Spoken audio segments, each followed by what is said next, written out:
Assalamu alaykum, hormatly watandaşlar. Türkmen Owady teleýaýlymy öz işini sungat söhbetleşigi atly Aýdym taýda diň şaşypleşigi arkaly dowam edýär.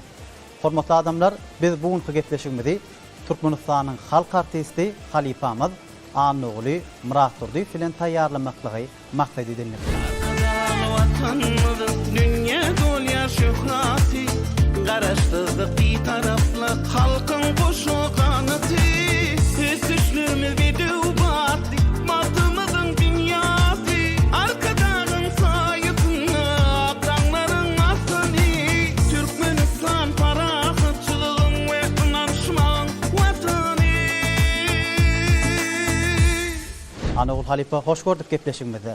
Sağ olun çağıranız için. Ene arkadagly döwürmüziň her gününe täzelik ba Halipa, her gününe şatlyk ba. Ýakyna da Mehriban prezidentimiziň taýyatyna garaşdyrlygymyzyň 30 ýyllyk toýuny ullan belledik.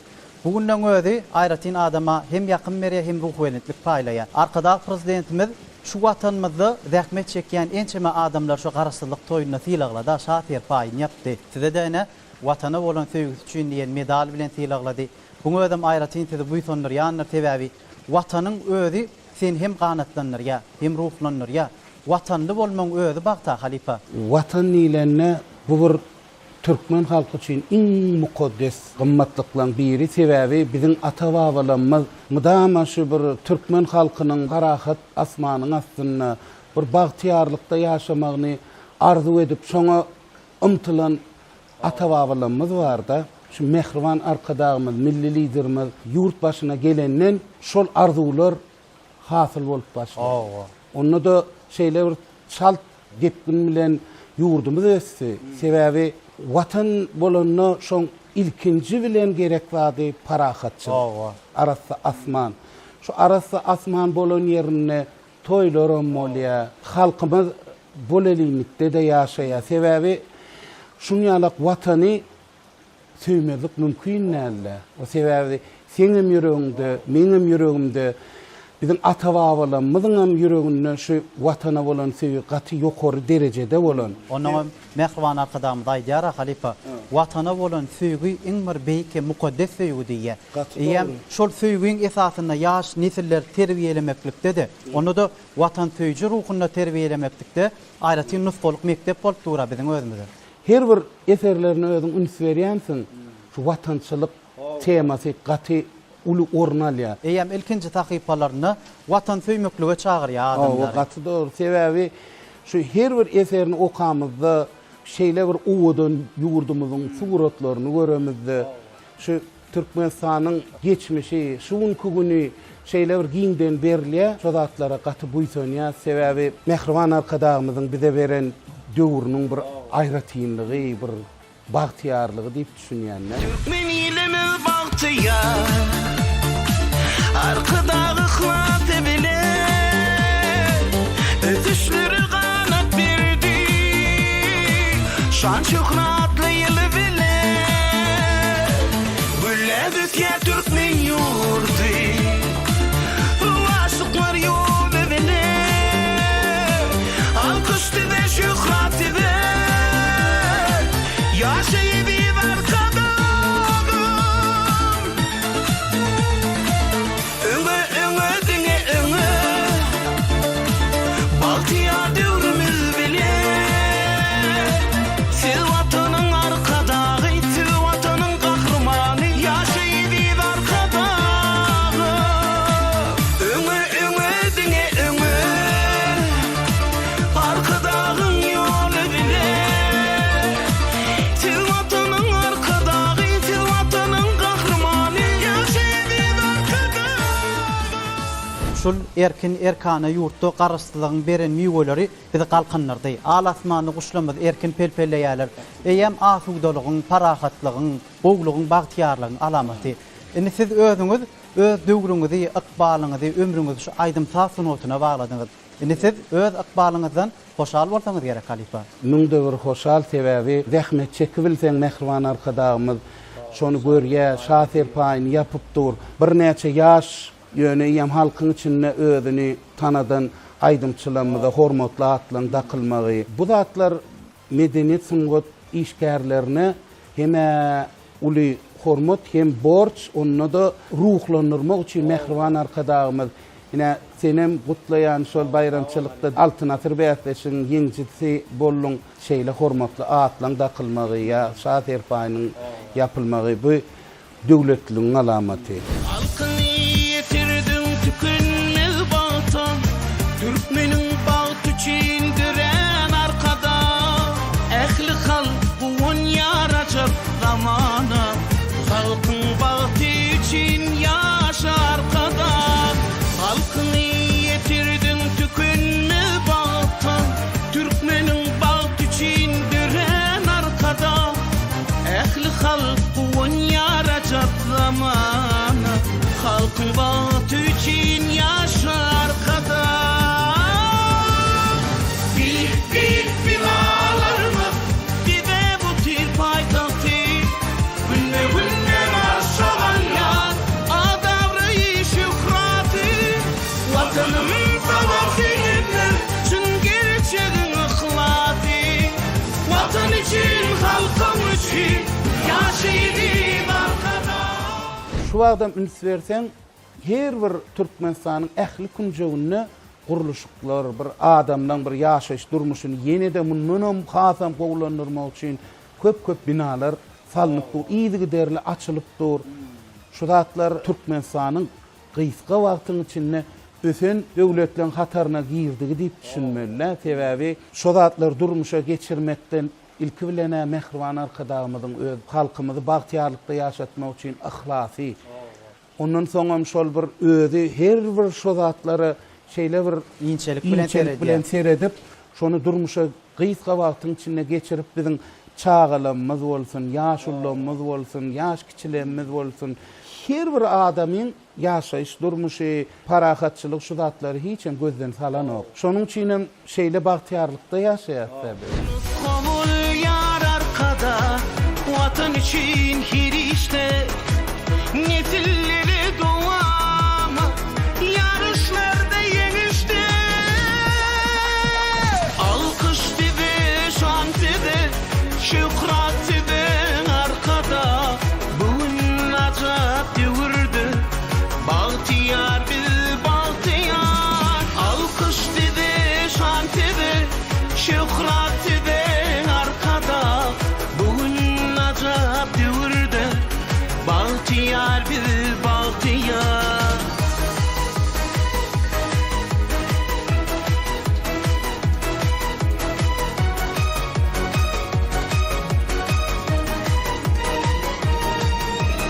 Deyip öteş yoluna vatanımı güllüye, arkada paykasından öňe var yar gül diyar. Sağdın ruhli nesilli vatanımızın kuvancı, halkın bahtiyarlığı devrimizin dayancı.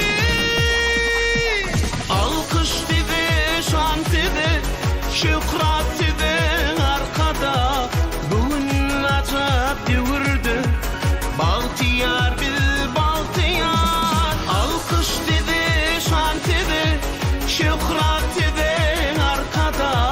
Bugün acap devirdi, bahtiyar bil bahtiyar. Alkış dibe, şan dibe, şükrat dibe arkada. Bugün acap devirdi, bahtiyar bil bahtiyar. Alkış dibe, şan dibe, şükrat dibe arkada. Bugün acap devirdi, bahtiyar bil bahtiyar. Biz qarasızlık toymydy ullan belledik. 30 ýyllyk toymydyň dabaratı dünýä dolly. Harby ýöreýişin geçirilmegi, onuň Türkmenistanyň prezidentiniň eglan eden Türkmeniň altyn atır bäýatleşiginiň jemi-jemlenip ençeme sunugy adamlaryna, onu da dürli kärde zähmet çeken illeşlemede tylaglaryň yapylmagy, arkadagymyzdan şaher paýlaryň gowşurulmagy ähli adamlar ruhlanyrdy, ýaşaýşa bolan zähmede bolan höwetini artdyrdy. Eýem şol dabaraly günden bellenilýän purtodunda da siz özüňiz ençeme aýdymlar ýerine ýetirdiňiz. Arkadagymyzyň öňüne çyk etmeňe näil bagyt? Özüm şu watanymyzda, şu diýarda. Katı doğru. Sebebi şanlı araştırdığımızın 30 yıl toyu olan bir şu ýylyň bir uly wakalaryny birdiği aýtyp bolýar da sen ýa belleşiň ýa harby ýürüýüş onuň nälik derejesi onda da döwlet münberiniň açylyp ilkinji gezek şo taýda biziň bir merdany harby gullukçylygymyzyň buýsanjyny ýüzlerini duymak bolýar. Sebäbi özümiz hem edil şonýalyk ýürüýüşde bizem bir medeniýet ulgamy bolup geçemizde şo taýda aýdym aýtmak, onda da Mehriban arkadagymyzyň öz bir öňüne çykyş etmek hem jogapkärçilikli hem buýsançly pursat bolup durda. Bahtiyarlık baykıtınız arkada, ak yollardan baydığımız arkada. 30 yıllık bahtı yetti vatanıma, kutlu olsun toylarımız arkada. Karaştırdı bayramımız arkada. Onun ýa-ni ýankyň belleşiň ýalap bayramçylyk konsertimiz geçirildi. Şo ta Mehriban arkadagymyzyň özüniň gatnaşmagyny şo ýerde de men watanymyzy wasp edýän, Mehriban arkadagymyzyň beýik işlerini wasp edýän aýdym bilen çykyş etdim, ilkinji gezek ýerine ýetirdim şol konsertde. Şiirin kilamına, adi dünýäň dywanına, bahtiyarlyk nikanına, alkış aýdýar arkadaga, bir bahtiyar ýolun bar ya, parahatly kabyn çalya, ötüşlerden ilham alya, ýaşaýdy arkada. Ýaşa watanym, bahtiyar diyar, ýaşa arkada, şöhret şantyda. Her bir günüň özündäki täsir duýup biz aýratyn bir dörejilik eserlerini döretmäge çalyşýar.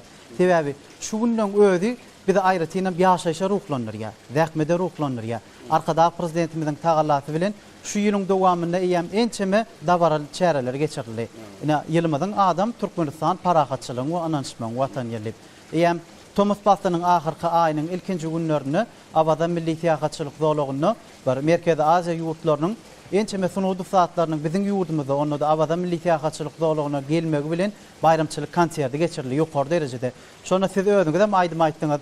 Daşary döwletlerden ençeme aýdymçylar geldiler. Özbegistandan, Gazagstandan, Kyrgyzstandan, Täjikistandan bir diýdarlaşdyňyz. Şonu bir gözümiz düşdi-de Azatbek bilen diýdarlaşyp gürüňdeş bolup duran pursadyňy synap, daşyndan buýsanç göz ýaşlary aýlanýar bizi. Türkmenistana diýä gelemizde özümiz arkaýyny ýasyýa. Hoňunlaryňyz bar, arkadagyňyz bar, ömrüdok bolsun diýe. Şo gürüňler siz özüňiz hasam söhbetdeş bolýaňyz, içkini aýtsaňyz ädir. Hawa ne ýanky belleşiň ýalak şol gözel awazamyzda şeýle bir uly bayramçylyk boldy, uly çäre geçirildi. Bir näçe ýurdun wekilleri geldi, olaň ýurt ýol başçylaryny Mehriban arkadagymyz bir saçaga jemledi. Tagam festivalini özüňiz görensiňiz, her ýurt gelip öz milli tagamlaryny taýynlap ödürlediler. Şeýle ýokary derejede geçdi. Onu da ýanky sen belleşiň ýalak azat begenenler ýöne menem şeýle begendim sebäbi özüm gaty heme bagtly duýan hemem diýe indi men türkmen halkyna da bir özüm borçly duýan ýa-da. Bu zatlarym gaty buýsanýar zat şo dostluk, dogonluk konsertine söýgäýdim bilen çykyş etdim.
ne biz şu çay başına hem gurrun ediyat hem taadaşıklı bu tonşluğunu iyileşlemede yetiriyat. Mehvan prezidentimiz çay melkem alhamatlı eserine bize soğuk etti.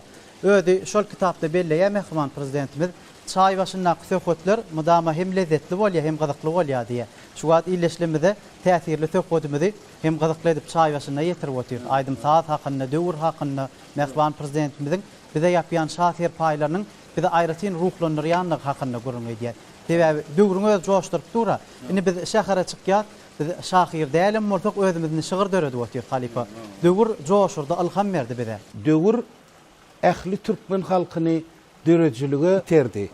Sebäbi birinji bilen parahat asman, toýly mekan, ikinciden hem ähli Türkmenistanyň owalary bolsun, şäherçeleri bolsun, vilayet merkezi bolsun, Aşgabat paýtagt bolsun, tapawdy ýok. Ähli ýerde çağalar dörejilik bilen meşgullanmak üçin iýdigderli ýöritöleşdirilen mektepler, saatçylyk mektepleri, biziň neslimiz şuma özü ýüregindäkini saýlamak üçin ähli mümkinçilikler öňünde durda. Onuň medeniýet öýlerim ýygyderli hyzmat edip durýar.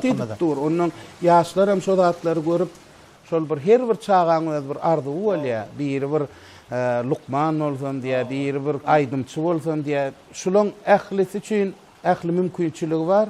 Biz enatalarym öz çağalarymyza şolaň bir ýüregindäkini şo bir ugrukdurmak. Yani daşından seyret şuma oğluma diýen ene plan kär saňa gowa gelşer diýen ýöne öz saýlar. Özü isten men Lukman boljak diýse Lukman bolar. Şu döwürde çağajyk öz gelejegini özüm kesgitläp bilýär. Biz ýöne şonu ugrukdurmak biziň borjumyz. Onuň halipa sizden sorajak bolýan ýene bir aýratyn sowalyma. Adamyň akyl derejesini hökman şoň çeken zähmetini kesgitläp bolarmy ýa? Başgaça da usullar barmy? Esasy zat şol adamyň akyl derejesini öz sözleýän gepi onuň bir medeniýeti bilen kesgitläp bolar diýip düşünýärler. Elbetde mehwan arkadaşymyzam söz akylyň şaýadydyr diýip belleýär öz kitaplarynda. Sungat sagaldyjy diýär. Hem şifa berji, täsir etmek bilen adamzadyň ruhy dünýäsine gönüpdirilendir diýär. Şeýle jaýdar sözler bilen biziň ruhumuzy galkyndyryp duran arkadaş prezidentimiziň haýatyny biz toýdan toýa barýar. Bugunam çay başynda siz bilen söhbet etdik. Watana bolan söýgüsi üçin ýen medal siziň döşüňiz bedäpdir. Harby gulluk tamamlansa-da watana gulluk tamamlanmaýar diýär. Biziň watanymyza bolan söýgümiz, zähmetimiz çäksizdir. Bize aýdym aýtmak üçin watan gerek. Aýdymyzy, sadymyzy, sunwadymyzy gollap duran mehriban arkadaşymyz bize hossar bolupdyr. Mehriban arkadaşymyzyň bagtyar watanymyzy gulledip ösdürmekde edýän büyük işleri, rowaşlyklara wetlensin. Elbidama goý mehriban arkadaşymyzyň jany sag ömrü uzak bolsun, gadamlary batly bolsun, ýurdumyzda wellenýän ähli toýlamyz gutly bolsun, arkadaşly watanymyzda aýdym sadyň owazy belentde ýanlansyn. Bir kara devletin devri baktıya, onun her Türkmenin büyük bahtı var. Her yerde her işte Allah bize ya, halkın bahtı için yaşar kadar. Bir karar devletin devri baktıya, onun her Türkmenin büyük bahtı var. Her yerde her işte Allah bize ya, halkın bahtı için yaşar kadar. Büyük binalarımı bize bu tir paytahtı, gün ve günler aşağıyan yar, adavrayı şükratı. Vatanım tavatıyla çün gerçeğin ıhlatı. Vatan için, halkım için yaşayalım arkadaş. Arkadagly döwrü wasp edýäňiz, owadan diýar wasp edýäňiz, päk söýgüni wasp edýäňiz. Hatda şu söýgü aýdymlary ýerine ýetireňizde de halipasyz tebiği gözellikler saglaşdyrýaňyz. Göýek asmanyna kepleri, ýa bolmasa ýagyş ýagýar. Söýgü aýdym bolan sençe ýok diýen aýdymyňyza da 40 çylläniň gardy, ýagan garym sençe ýok diýip. 40 çillenin ağırıp yağan kar tinçe yok. 40 çillenin ağırıp yağan kar tinçe yok. Batın tapıp çemeni sordum evet dilini. Dünyanın kıyıp gelini işte bari tinçe yok. Dünyanın kıyıp gelini işte bari tinçe yok.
sayrak dilbili boynuna yürümün gülürüm bağı tinçe yok boynuna yürümün gülürüm bağı tinçe yok batın tapıp cemini sordum nedir demini dünyanın kıyıp gelini işte bari tinçe yok dünyanın kıyıp gelini işte bari tinçe yok dünyanın kıyıp gelini işte bari tinçe yok dünyanın kıyıp gelini işte bari tinçe yok adamın gursoğunu elmedama ezizlep taklap ýören sözü bolýar. Şol sözü ýetirmeklik üçin bir pursat gözleýär. Belki şu gepleşik siz üçin aýratyn pursat bolan bolsa gerek. Gaty dogry men üçin uly aýratyn bir pursat sebäbi çaý başynda söhbetdeşlik edip onda da bir öz ýürek buýsanjyny, öz watanyň barada giňişleýin gurrun edip onam biziň halkymyzyň öňüne ýetirmek bu ilki bilene uly bagyt men üçin aýratyn bir uly pursat bolupdy. Şeýle pursatlar döredýän üçin Mehriban arkadamyzyň büyük işleri, rowaşlyklara wetlensin. Elbidama goý Mehriban arkadamyzyň jany sag ömrü uzak bolsun. Arkadaly watanymyzda aýdymsadyň owazy belentde ýanlansyn. Gülleydi diyar güllü Vakfın sayrak dillerimizden Baltın ayık nitilsizden Yaşaydı arkada Yaşa vatanım Bahtiyar diyar Yaşa arkada Şükran şantıda Bugunine şaher faýly watana bolan söýgüsü diýen medal bilen bugun gepleşigimiz bezak berdiňiz. Adamlaryňyz bagty bolsun halipa, dörjülüňiz güllap dursun. Öňümüzdäki bellenenjek ähli toýlarda diýdarlaşyp, şular ýaly buýsançly gurrunlan bizi halkymyza ýetirip durmak hemmende niýetler etsin. Köp sag bolun halipa. Sag ol, size de dörjülüňizde uly üstünlikler arzu edýän. Köp sag bolun halipa. Parahatı kınanışmak arkadan ak yol hoş niyetli katnaşıktı ulu silin ıkbali elin jahan rahatlığı nurlanır rahmani batı yanıp dörümüzde güllün açar ömrümüz Türkmenistan parahatçılığın ve inanışmağın vatani Uzak yaşa arkadamız alkış size şan size sayenizde bahtiyar biz coşar yüreklümüzde kalbi buytanç bin yar biri tede ütüşlümüzde Türkmenistan para kızçılığın ve inanışmağın vatani Uzak yaşa arkadamız alkış size şan size sayenizde bahtiyar biz coşar yüreklümüzde kalbi buytanç bin yar biri tede ütüşlümüzde Türkmenistan para kızçılığın ve inanışmağın vatani Anka hormatly adamlar, biz bugun çaý başynda sunugat söhbetdeşlik atly gepleşigimizi Türkmenistanyň halk artisti halipamyz Anogul Muratturdy bilen taýýarlap size ýetirdik. Bu söhbetleň aňyrsynda arkadagly döwrüň bagtyarlygynyň buýsanjy bar. Sebäbi türkmen edip tuğu bilen, sunugaty bilen dünýä tanadan arkadagy prezidentimiziň wasfyny belentden beýan edýän halipa aýdymçymyz Anogul Muratturdyň ýüreginiň çuňlugyndan gaýdýan hoşluk bolan sözler şu ömrü, şu döwrü bedeýär. Mehriban prezidentimiziň jany sag bolsun, alyp barýan ähli işlerini madama üstüni kemra bolsun. Türkmeniň bagtyarlygy bugun öz şuglatyny şökler saçýar. Arkadagy prezidentimiziň saýasynda görjeňiz gowluk bolsun, aljaňyz alkyş bolsun. Şeýle ýagşy arzu umytlar size ýollap, mehriban adamlar, biz bugünkü gepleşigimizi jemleýär. Gepleşigimiziň inki sanlaryna diýdarlaşýança hoş wagtyňyz.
nenir, oýly güzel yalan